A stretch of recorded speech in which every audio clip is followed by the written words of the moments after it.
Okay, let's go ahead and get started. Good afternoon. Good to see all of you. Thank you for coming. So for the next hour, well, actually a lot shorter than that. This is going to be a relatively short presentation, and it's going to be a short presentation on purpose because I'd love you to ask me questions.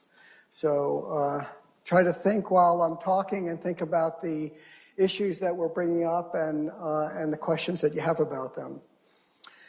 Our vision is pretty simple. The vision is that we really will become one of the best departments of medicine in the country, and in many ways that relates to being a very balanced department, balanced in terms of its clinical, educational, and research attributes. And I think that we've made a tremendous amount of progress over the past decade in moving in that direction. It will involve delivering the highest quality of care, training the next generation, and being involved in impactful scholarship. And I think that there are at least 4 reasons that I think we're going to succeed in achieving this vision. The first reason is that we have absolutely outstanding faculty. We have over 900 faculty in the Department of Medicine. These are innovative, hardworking, dedicated, accomplished individuals that work as a team and know how to work with each other. One of the reasons I like this slide so much is that everyone on the slide is about 10 or 15 years younger than they actually are. It makes me feel like I have a very young department, young, vibrant department. Vibrant, true, young, maybe not. The second reason is that we have a broad array of outstanding leaders that are committed to the values that I'm really comfortable with, the values of being able to support career development, support interdisciplinary programs, to recognize the breadth and the depth of what we need to do to actually be the best in the country in terms of developing a Department of Medicine.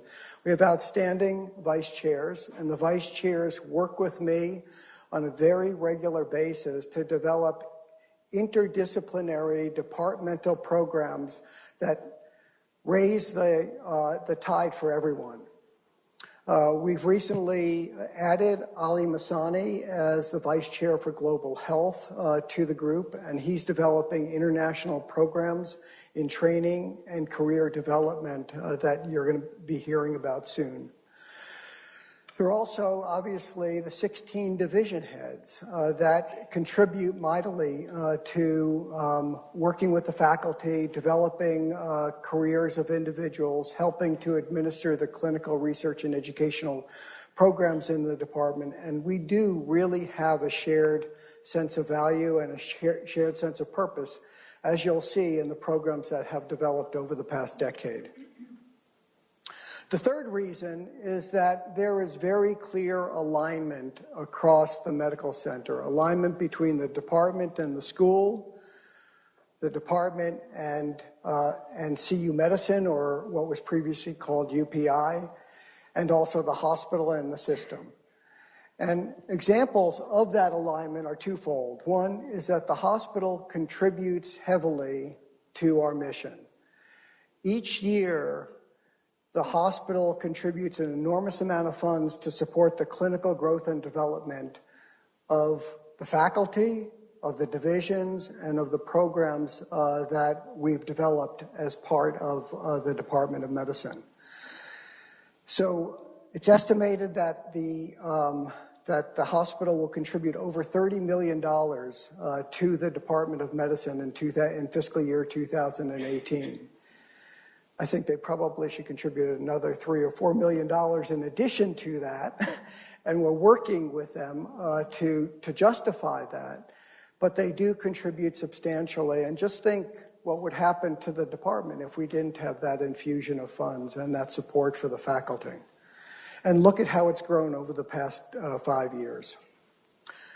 Another example of this is the good work that CU Foundation does in supporting the Department of Medicine. In the past 7 years, we've increased the number of endowed chairs in the Department of Medicine from 27 to 42. And in addition, there are endowed chairs that are allocated to faculty in the Department of Medicine from outside the Department of Medicine, mostly in oncology from the Cancer Center, but from other places as well. In aggregate, the Department of Medicine controls approximately $124 million of capital at the CU Foundation, which generates about $5 million a year for program development, for faculty development, a very important source of support for our faculty. The fourth reason that I think we're going to achieve our mission is that we have previously invested in our faculty, our divisions, and our programs, and we're going to continue to invest in our faculty, divisions, and programs. The Department of Medicine alone has invested $48 million over the past 7 years, $21 million from profits and reserves, and $27 million from money that was provided by the Dean to support the growth and development of the Department of Medicine. In addition to that, the Dean has directly supported programs within the department and faculty within the department and has provided at least $30 million over the past 7 years. If you add that together, the Department of Medicine is investing over $10 million a year in the faculty, the programs, the divisions that really are fueling this fire and are fueling the development and progress and accomplishments within the department. So what are those accomplishments and what are our priorities? And then what are a few challenges and a few of the programs that we aspire, or a few of the issues that we aspire to address? First, let me focus on the accomplishments and the priorities. If we think about the clinical programs that have developed over the past 7 years, it's an enormous amount of programs, and I'm not exactly sure how Suzanne Brandenburg has kept up with the development of all of these programs. She's been in charge of it, she's administered it, she's engineered many of these programs, and she's been very supportive of the progress that has occurred in the Department of Medicine. In 2017, we developed 2 new programs, in terms of clinical accomplishments. 2017, in terms of clinical accomplishments, we've developed 2 new programs. One is to expand our approach to morbidity and mortality conferences. We've developed a steering committee. These morbidity and mortality conferences have been very successful at a divisional level. They've also been very successful at a departmental level. We've also developed, under Rick Albert's leadership, the associate division heads for clinical affairs, which I'll highlight in just a minute. In addition to that, we developed a new division in the Department of Medicine, the Division of Hospital Medicine. Hospital medicine has evolved to the point of being a real specialty within the Department of Medicine, clinical research and educational specialty within the Department of Medicine. And we were fortunate to recruit Marisha Burden from Denver Health to lead this division. In terms of the growth of the clinical program over the past 7 years, again, extraordinary growth. Since 2011, there's been an 80% increase in the work RVUs, and we're now estimated to be over 1 million work RVUs this next year. So there's been a huge amount of growth in the clinical enterprise. And this amount of growth in the clinical enterprise has resulted in a lot of clinical revenue. We've grown our clinical revenue 120%. So we've more than doubled our clinical revenue. There's been a 100% increase in the clinical FTEs over the past 7 years. And currently, this is an extraordinary statistics, we're caring for 50% of the people that are hospitalized at UCH.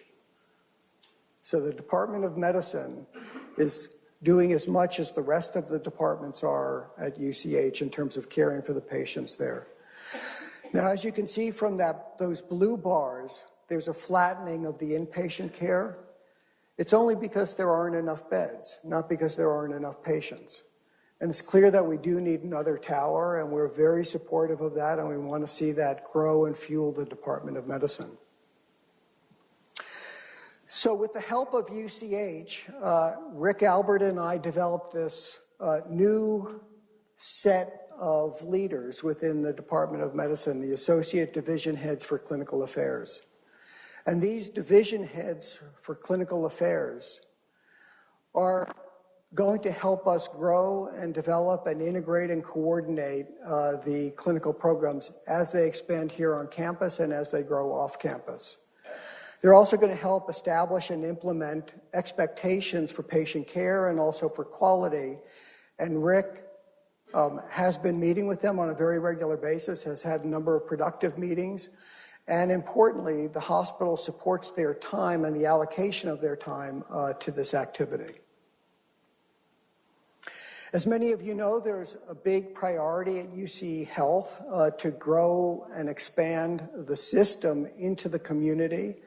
And we're going to be involved in the growth and development of UC Health into the Denver metro community. We're going to be involved in the development of the Highlands Ranch Hospital, as well as ambulatory sites in Cherry Creek. And we're in the process of organizing a structure within the department to coordinate that across the different divisions and coordinate that with the activities at CU Medicine. What about education? As I mentioned before, there are a number of programs that have developed over the past 7 years in education.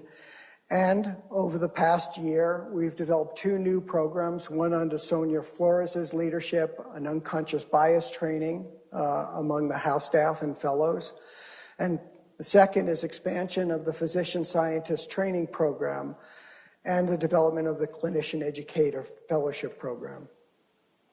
In addition, we were very fortunate to recruit Jeff Connors as the new director of our residency program. We recruited Jeff from Yale University, but he's really someone who's been here for many years. He trained here, I believe, as a medical student and as a resident and medical chief resident, and then went to Hopkins for his fellowship training. But we're really delighted to have Jeff back here at the University of Colorado. There have been a number of accomplishments in the clinical, in the education program, and one of the biggest accomplishments is the development of a diverse house staff group of trainees. When I started in 2011, there were 4% of our house staff were underrepresented minority. 1.5% of the intern class was underrepresented minority. Suzanne Brandenburg and I developed a strategy to expand outreach to underrepresented minorities, and we set a goal of 25% as the percentage of house staff we thought the University of Colorado could ultimately attract. As you can see, we're well on our way toward that. This year, we have 20% of our house staff as underrepresented minority, and this past year, we had 16% of the interns who came in as underrepresented minority. We've also developed 2 new, what I think to be somewhat innovative programs in the clinician educator, in the educational program within the department. We developed a program for fellows who want to become clinician educators as opposed to physician scientists, and we're supporting that through the hospital and through a combination of the divisions and the department. And we've also developed an academic program for faculty that are interested in being involved in academic activities as they relate to educational program development. And we're funding that through the department, and we have a number of individuals involved in some very interesting work. What about the research programs and the research accomplishments? We've spent a lot of time thinking about how we move and develop the pipeline of physician scientists and basic scientists within the Department of Medicine. We've developed a number of programs over the past several years, and I think they're beginning to pay off. One This year we developed 2 new programs. One is modeled after the R56 program at the NIH. So if you just miss in terms of an R type of grant support, you then apply to the department, and we are interested in supporting grants that have a very high likelihood of being funded during the resubmission process. We've also developed a Spark program, which I'll tell you a little bit more about, or we're in the process of developing a Spark program. But first, let me reflect on our research portfolio and the growth and development of our research portfolio. Since 2011, our research support has increased by 11%, and the federal support has increased by 19%. But what is absolutely extraordinary is over the past 5 years, while the NIH has increased its budget by 5%, we've increased our NIH support in the Department of Medicine by 19%. So I think a lot of the growth and development, a lot of the support that we have provided for the faculty, for the divisions, is beginning to pay off in terms of extramural support at the level of the federal government. Jim Beck and I have also put in place a very aggressive program to qualify individuals at the VA to apply for VA support, and this too has paid off. We've almost doubled the amount of VA support over the past 8 years. This is a substantial amount of growth and development both at the NIH and at the VA, especially when you're talking about very constrained budgets. So what about this Spark program? It became clear to me and to Craig Jordan that we needed to think about diversifying our research portfolio. While we're all dependent on the NIH, the VA, Department of Defense, and other sources of support, we need to think much more broadly about the kind of support that we need to have a fully integrated research program. And this bridge between academia and industry is a real soft spot for us. So we looked around the country and we realized that there is a program that was developed by Stanford called the Spark program. And this Spark program was designed to bridge this translational gap between academia and industry. It was first developed at Stanford, but there are a number of programs around the country and around the world that are developing very similar programs, and Stanford provides the conceptual intellectual support to help you develop a program, and we're in the process of doing that. The Department of Medicine is partnering with CU Innovations and with a couple of other departments in the School of Medicine and the College of Pharmacy to begin to piece together a Spark program that we're going to roll out sometime next summer. So this Spark program involves mentorship, education. It also involves a very aggressive advising process to help you move your discoveries to application and to a commercial space. And it's also will provide awardees funding to support this activity in terms of the effort that they're spending, as well as support for growth and development in this particular space of translational research. And as many of you know, this growth and development in our clinical education and research programs has been noticed by the rest of the country. In fact, I think our reputation has substantially improved. If you look at the rankings at U.S. News and World Report, which admittedly is not the best place to look in terms of rankings, but it's one of the few places we can look in terms of rankings. You can see that for many of our divisions, many of the programs within the Department of Medicine, we've substantially improved our rankings. Now, this is not only because the Department of Medicine is doing the right things, this is because the entire medical center, the school, the hospital, the system, is doing the right things to help develop and help improve our reputation locally and nationally. And this has resulted, and I think the Department of Medicine has played a big role in this, has resulted in UC Health being ranked number 15 in the country, which is a substantial improvement in our rankings from last year.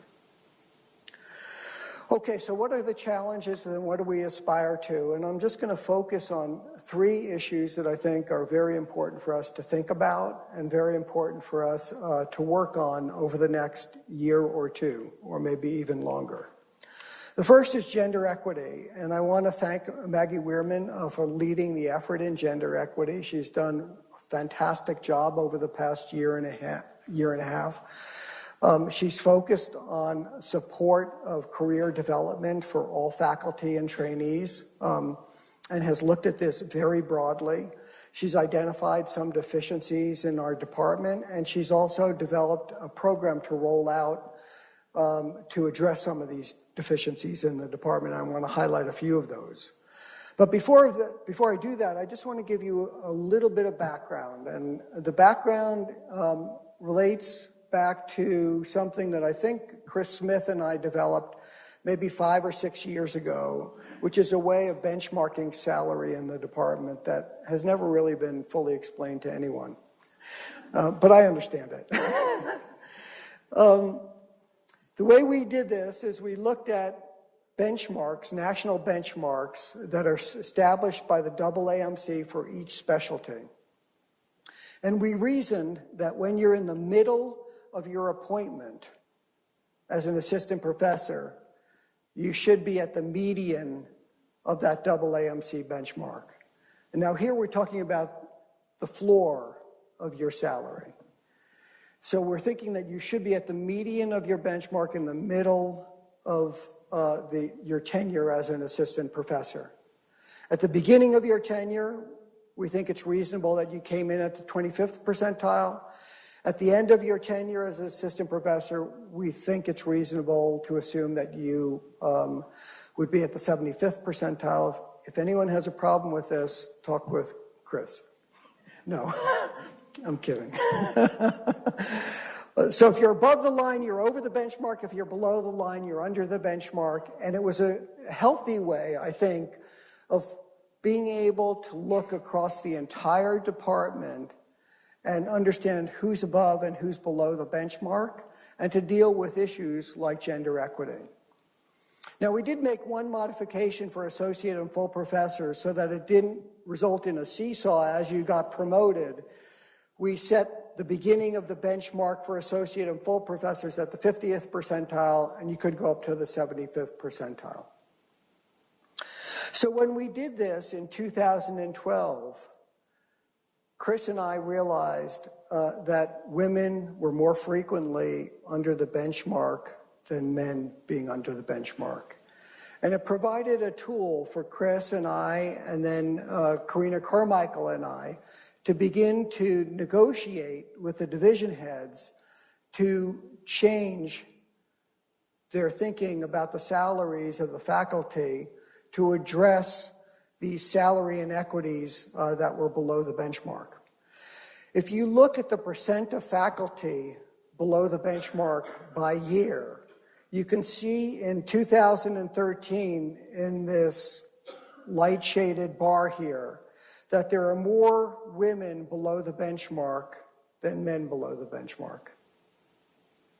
Now, we worked with the division heads every 6 months to work on decreasing the number of individuals below the benchmark by having them justify why someone was below the benchmark, by pushing them, especially when women were below the benchmark, and also by addressing issues about people being way above the benchmark. And what's happened over the 5-year period of time is we've actually made a lot of improvement. We've decreased the percent of individuals below the benchmark by about 50% in women and men.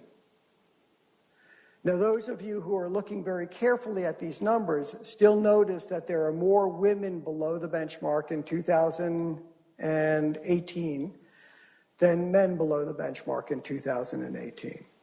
And we continue to work on that. In fact, Karina and I spent some time this morning working on that very issue of trying to reduce the number of women that are below the benchmark. and equalize the number of women and men below the benchmark. So we're making progress in terms of salary, but we're not making nearly enough progress in terms of salary. And Maggie has developed a committee, a compensation committee, that Sarah and Cecile are heading up.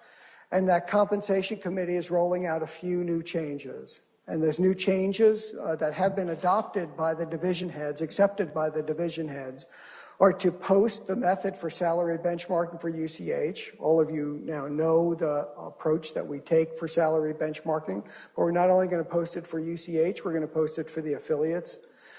We're going to post the incentive plans for each division at UCH and also the affiliates. And we're also going to develop a culture of transparency in terms of salary. So every year, when you have your annual discussion with your division head about your progress as a faculty member, they're going to go over your salary and benchmark your salary to the AAMC salaries and show you where your salary lies in terms of other individuals at your rank within your division. The second issue that we're dealing with is this issue of how to make sure that the faculty that we bring in and the committees that we have and the evaluation process that occurs for our faculty is fair and supportive of faculty across the spectrum. And Marisha and Kika are heading up this subcommittee, and it's to focus on a variety of different departmental committees. And the idea that we have is to post membership of all the committees, to make sure that the membership of the committee is balanced by having at least 30% women and underrepresented minorities on the committee, to make sure individuals have the proper training to be able to make these evaluations, and to make sure that this search process includes advocates for women and underrepresented minorities. Now, one program that I want to tell you about that we developed within the Department of Medicine is a program to support parental leave within the university policy for parental leave. This program has been in evolution over the past 4 to 6 months, and I want to thank again Sonia Flores for leading the effort here in terms of the parental leave program. This program was accepted and supported and unanimously agreed on by the division heads just yesterday morning. And basically what this program does is it focuses on our most vulnerable population during a very vulnerable time of career development. And it supports them during that time of childbearing age where they have to take time out and want to take time out and should be encouraged to take time out to support the development of their family. And so our plan that is being supported by the school and the university, although we have a few I's to dot and a few T's to cross, is to support the first 2 weeks of that with financial support from the department and the division to provide a 2-week window of support that would be added on to the support that could be taken out of sick leave and vacation pay for individuals that are on family leave. The hope is that we can expand this as this program develops because 2 weeks of support is not nearly enough, but it's a start, and it's a start that we can afford and something that we can sustain. And it's actually something that I'm quite proud of because it recognizes the importance of parental leave, and it supports men and women for parental leave. It supports faculty, staff, and PRAs for parental leave across the entire department. The second problem that I want to reflect on is this problem of burnout. I actually think I've been convinced by Mark Moss that this is a real problem. If you look at faculty across the country, burnout ranges from 30% to 50%. And there's really no specialty that it spares. The problem with burnout is that it results in much more depression, it results in twice the amount of suicides, and it results in decreased quality of care. Burnout is a real issue. There are lots of reasons that you could think of in terms of the causes of burnout. I happen to think that one of the more important causes of burnout is this disconnect between what you aspire to do in medicine and what you end up doing in medicine. There are probably environmental reasons for burnout that include a lot of the administrative tasks that we're asked to do, EPIC, and the uncertainty in terms of healthcare, as well as the NIH. Whatever the etiology is, this syndrome is a real syndrome, and this is a problem that we have to deal with. So in terms of next steps, the National Academy of Medicine, the American Academy of Academic Medicine are both focusing on this, but we're also focusing on this in the Department of Medicine. And I want to thank Jeff Connors, Mel Anderson, Suzanne Brandenburg for their insight in terms of developing programs for the house staff related to burnout to prevent burnout. But we're also in the process of developing an initiative that Mark Moss is going to lead in the Department of Medicine to focus on faculty resilience. The third issue that I think is important for us to think about, that we're going to spend quite a bit of time working on over the next year, is the federated structure of our department that I think limits our resiliency. Now, I believe very strongly that our department is functioning as an integrated, interdisciplinary department.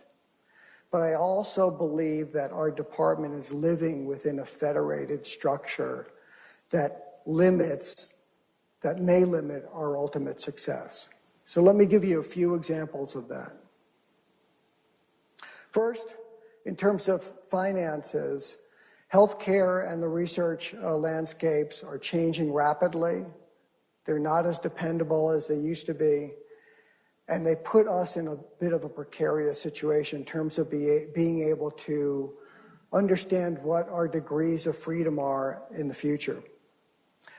I think that there's quite a bit of inefficiency and duplication in some of the operational activities within the department. And this year it's become very clear to me that divisional deficits not only limit the department, but they limit how the department can support faculty, and they limit how the department can support divisions. Second, in terms of clinical and academic expectations, there are more and more programs within our department that are interdisciplinary within the department and are interdepartmental outside of the department. We have clinical expectations for those investments that are coming from the hospital and that are part of the school, and we need to be aligned in terms of how we deal with the hospital and how we deal with the school in terms of those clinical expectations. And while the faculty are aligned in terms of their values, and there's no question to me that the faculty have the kind of values that will promote our ability to excel in the clinical education and research arenas, the faculty and the divisions are not aligned in terms of their incentives. So let me just say that every aspect of what we're doing from my perspective is becoming more and more competitive with greater expectations, very defined expectations, and the margins are getting slimmer and slimmer. And so let me give you an example of slim margins. In 2015, I was really excited because we had made across the department $8 million in terms of profits that resided within the divisions. And the divisions spent about $4.5 million in incentives. So that left about $3.5 million that we were investing in our future within the divisions. Now you can see that that's changed dramatically.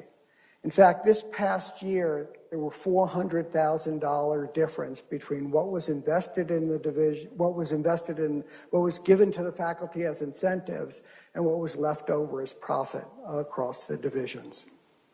This is something that's just not sustainable. And it's something that is easily disrupted by us slipping a million or two in the wrong direction. So my view is that we have to address these limitations in our structure that are limiting our success. And I think that we can address them by focusing on operational inefficiencies in IT, grants management, and probably a variety of other things. We need to think about consistent expectations for our faculty and for the divisions in terms of priorities, as well as incentives. And I can tell you the incentives are dramatically different from one division to the next. And we need to develop a culture of divisional interdependence where we're mutually supporting each other, not only in terms of our academic or intellectual support of each other, but also in terms of the financial support of each other, because ultimately we're all connected. And I can tell you when one division doesn't make money, it hurts the horizons, limits the horizons of other divisions and other faculty. So we really shouldn't let this federated structure limit our success. So just to wrap up, I think that we will succeed through our shared values. And I think we have several key shared values that are important among our faculty and among our division heads. We're givers and we're innovators. And we have this aligned vision to deliver the highest quality of care, train the next generation, and support impactful scholarship. And I think everyone in the department would agree with that, and everyone would feel really proud of that being the heart and soul of what the Department of Medicine is.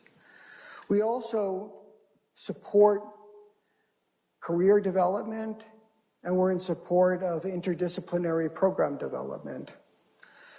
And lastly, we aspire to be better. We recognize our faults. We recognize that there are problems with diversity, with equity, with resilience, with the ability to go beyond the constraints of our departmental structure. And we recognize those faults and those limitations, and we build programs, and we support each other to get beyond those faults and expectations. And I think that that's happened, at least in my tenure as chair of the Department of Medicine. So my view is that we really are one of the best departments of medicine in the country. I know that we will continue to grow and develop. I am incredibly proud and deeply honored to continue as your chair of medicine, and I look forward to the questions that you have about the department. Thanks very much.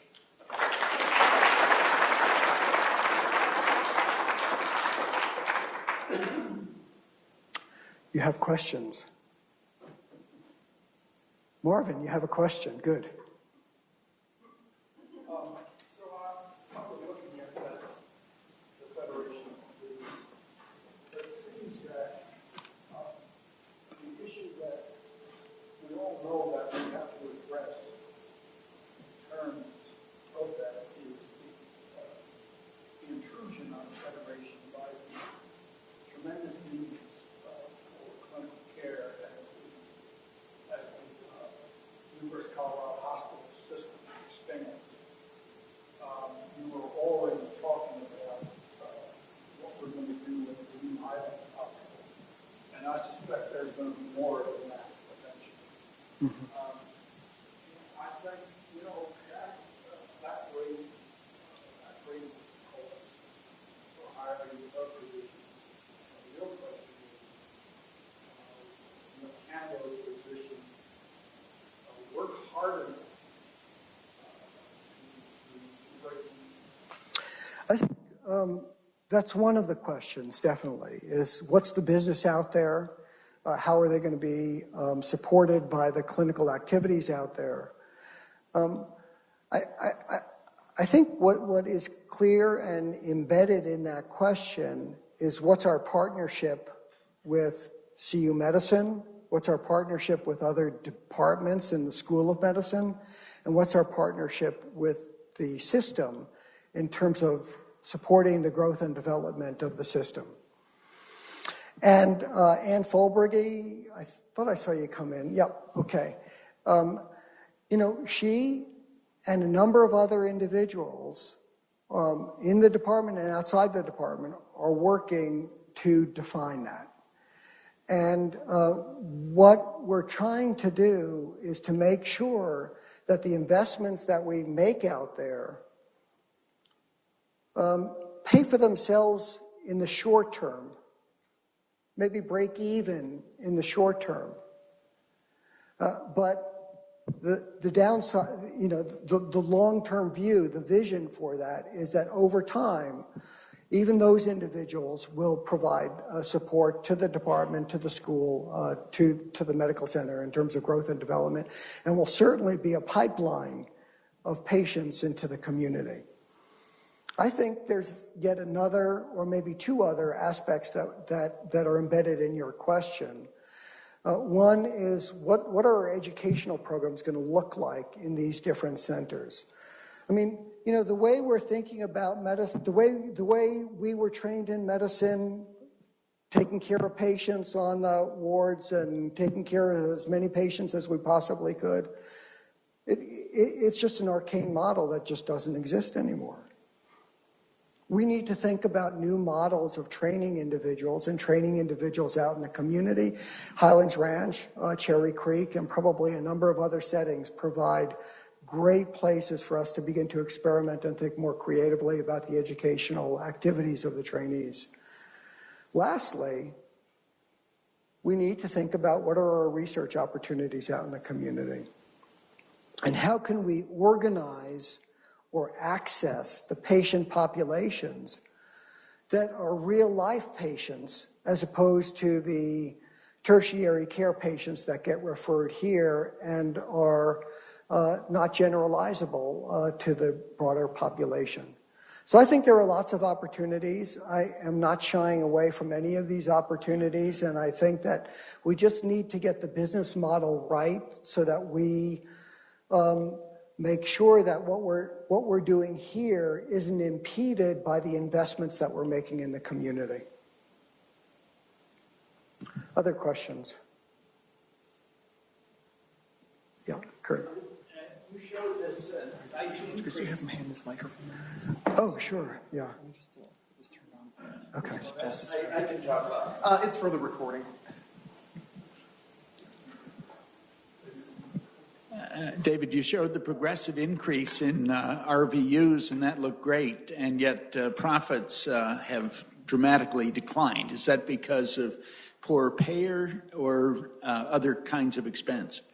That's because of our expenses. Our expenses have gone up. So what's that about? I mean, so the point is that our faculty have been incredibly successful. When you think about faculty at other places, I mean, who's going to increase their RVUs by over 100%? Who's going to be able to increase the amount of NIH support by 20% at the same time of increasing their RVUs by 100%? Who's going to be able to develop the kind of educational programs that we've developed over the past 5 years? All of that costs money. All of that are the kinds of things that we should invest in. But it results in a lot of accomplishments. And I think that the answer to this is that we are keeping very close track of the amount of investments we're putting into the faculty. As I said, over $70 million in the past 7 years have been put into the faculty and the divisions in the Department of Medicine. The reserves in the Department of Medicine, I'm really proud to say, are more than they were 7 years ago. So I think we're balancing that across the divisions and across the faculty, and I think we're investing wisely in terms of program development. And so that profit number is actually, you just want it to be positive, basically. As I said, the margins are getting slimmer and slimmer. It used to be you could go to clinic and charge, I don't even know what these charge, $200, and they pay a percentage of that. Now you get paid much less. We've also, I didn't go into this, but we've also put in programs in the department that support clinical activities that bring in very little money. And the non-proceduralists are the classic clinical activity, the E&M coding in the clinic, brings in very little money for the amount of time you spend with your patients.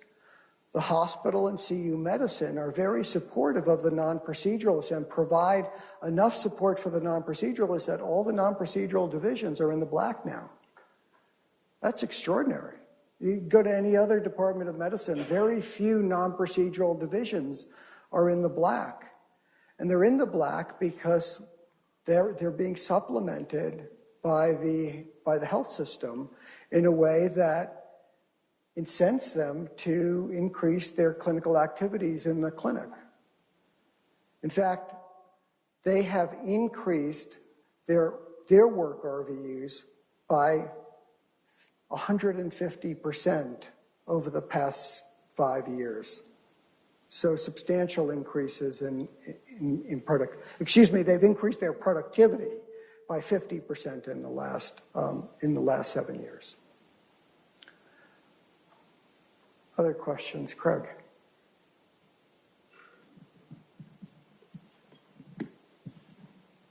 David, one of the things that I think a lot of us have found distressing in the past year is sort of a national assault on science and academia in general. It feels like a time where maybe we all need to think a lot more about our image and how we interact with the local community and so forth. Do you think this is a time where we need to sort of pay extra attention to that and help the community around us understand the value of what we do? Yeah, it's always amazing to me how disconnected people think of in terms of healthcare and science and basic science. And I'm looking at Charles D. Norello, who discovered interleukin-1 100 years ago. How long ago, Charles? 30 years ago? 40 years ago, a long time ago. He's now involved in trials that are fundamentally changing the way we think about heart disease, infectious diseases, cancer. Those connections are really important, and we have to figure out how to market that to the community, how to communicate that to the community, how to communicate that throughout the hospital, and certainly how to communicate that in the Department of Medicine among our trainees and among our students. So absolutely, I think that that's a really important process we need to go through. Other questions? Okay, well, thanks very much. Appreciate all you do.